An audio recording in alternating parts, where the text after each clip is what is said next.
السلام عليكم. واحد السكوب واعر، اون بيبيت خاصكم تفرجوا في هاد لا فيديو.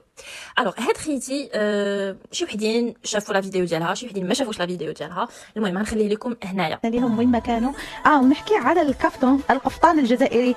نوجه كلمه لمجله هي العربيه اللي نزلت الاطلالات تاعي وكتبت مش عارفه وشنو. لا صحي المعلومه، انا حاطه في حسابي على الانستغرام القفطان الجزائري.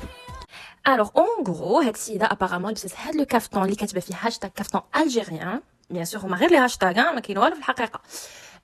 وقيلا واش دارت شي شوتينغ ولا دارت شي انترفيو مع شي مجله، وديك المجله كتبت القفطان المغربي، هي ما عجبهاش الحال وخرجت بهاد لا فيديو.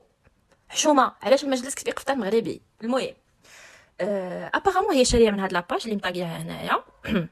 ولانني انسانه جاسوسه، ولانني المحقق كونان، ولانني كنبغي نكشف الحقائق، ها هي كتشوفوا قدامكم لا كونفرساسيون بيني وبين لاباج. بيان سور دخلت فو كونت.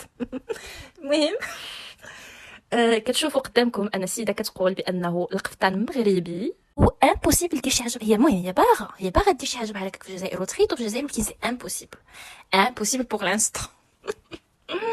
المهم كنفكركم بانه فاقد شيء لا يعطيه، من غير الا دخلوا لينا هما القفطان وعلمونا نخيطوا، فقدوا الذاكره، زعما فقدوا الذاكره ولاو غير كيشريوهم، مبقاوش كيعرفوا يخيطوا.